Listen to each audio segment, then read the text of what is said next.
out of this. And he gets a phone call, just to briefly describe, he gets a phone call from his boy, Porter Rock, and asks him to come over. Porter Rock, right. And he asks him to come over, they're going to talk some business, right? Never knowing what you're going to walk into. So it says, so this is how it is. We go back and forth for a few minutes. Our words get more harsh and our voice is getting louder. I can feel the tension building between us. Feel it filling the hallway like a cord pulling so tight it's about to snap. I can hear the quiet behind the doors along the hallway, like everyone living there is ducking for cover, like they know what shit is about to come down. Even if I hadn't figured it all out, even if I hadn't figured it all out, the work just right, just yet, you do as you're fucking told, or I'll take you down, I shout at Porter Rock. He doesn't answer. Instead, he reaches in his waist. I see the movement, but it's like everything is moving really slow motion, like I'm watching a bad movie running that I've seen a million times before, but I don't react. Even though I see everything is happening, I'm frozen in disbelief. What the fuck? If Porter Rock moving in slow motion, then I'm fucking Eskimo ice in place. I haven't even reached for my gun. When the next thing I know, I'm staring down the barrel of a Glock 9. Wow. Yeah. Take us back to that day. That was like the scariest day of my life. You know, it don't matter if you're the toughest dude on earth. Somebody pull out a gun on you, and you know shit's about to go down. You're gonna fall out of character. You know, you're gonna get scared. Especially if it's someone that you And the thing is, didn't expect. let me tell you how it went about. Right. The night before, this guy shoots me, and this guy was a good friend of mine. A guy that we were having dinner on his dinner table the night before he shot me. I was sitting on a dinner table with him, his wife, his 2 kids, and we're laughing about all the money we're making. Meanwhile, I didn't know this. He's setting me up. He's laughing at me. All right? I'm thinking we're laughing together, but in reality, he's laughing at me. Like saying, yeah, dummy, Yeah, I got you, you know? The next day, which is crazy because the next day was the holiest day of the year for Christians, Good Friday.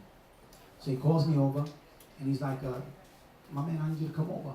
Like Judas, like this is my man. So I go over, I knock on the door, and I hear a gun go, So I don't pay mind to that because this is something, I'm around this. I'm around this life. You know, we got guns. You know, I got a gun on me. You know what I'm saying? This is my people. I was just having dinner with this guy, you know, the night before. So the door opens up, and instead of me going in like I usually do, he pushes me out. So I'm like, what's going on? So we start to argue about one of the biggest drug spots in all of Brooklyn. Knickerbocker Avenue and Jefferson, okay? And in Brooklyn, Bushwick, Brooklyn. And I felt like he was disrespecting me. Keep in mind, I'm the man. You working for me. Right. And you disrespecting me. Now, this guy, and this is something that I'm trying to instill into these kids, all right? They think that, you know, those kids that are out there that they're running the streets with, they're their friends. They're not their friends, all right? They're the first ones that get you. And as the argument started, you know, I'm saying, wait a minute, this guy's 90 pounds wet. I'm 200 pounds. I'm in the gym every day. I got a gun in my waist. The last thing I told this guy, and please, I don't want to disrespect the show, I said, you know what, you a pussy. Go handle your business. And from that moment on, everything just went in slow motion. He pulled out a gun. And we're like 2 feet away from each other. So when he did that, it don't matter how big I was at the time. It don't matter how much money I got. I could have been the baddest drug dealer in the neighborhood. I froze. That's right. I froze, like I put in my book, in disbelief.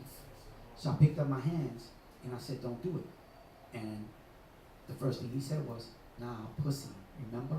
And he shot me. Boom. Point blank. Yeah, point blank. So the impact lifted me up and it threw me to my back.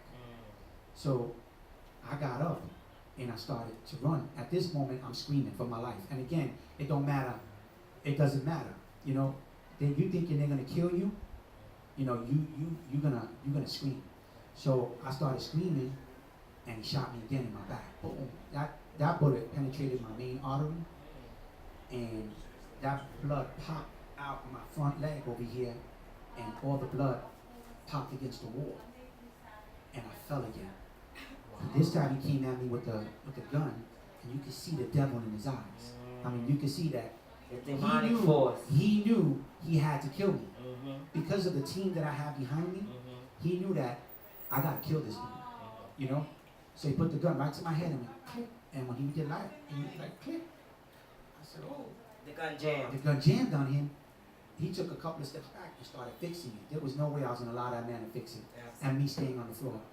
So I got up and I started to run. And I ran like 2 steps, and all of a sudden I heard the gun slide back again, and I could feel the bullets going over my head. And it's hitting the door right in front of me. When I reached for the door, my little brother, Nando, is standing right there. So his face said it all. He said, yo, they set you up, run. So he grabs me, and I put my arm around his shoulder. We jumped 3 steps. So I run towards the left, going up the block, and we must have ran like maybe we must have passed like 2 cars, maybe 3 cars. And then all of a sudden, you hear the guns getting cocked back. It was like a war zone. I mean, as we were passing the cars, you know, and keep in mind, it was Good Friday, but this Good Friday, it happened to be, it was hot, so everybody was hanging out. So you know, like when you hear that shootout, how everybody throws themselves on the floor because nobody wants to get hit. So as soon as the first bullet went boom, and it hit the car, everybody just threw themselves on the floor, and me and my brother just kept running. As we're running, the bullets are just missing us, hitting the car and the window and shattering the window. Boom, boom, boom, boom, boom. So I run about 2 to 3 blocks away, and then I collapse. And I don't know my surroundings. I just collapse. You know, I'm bleeding.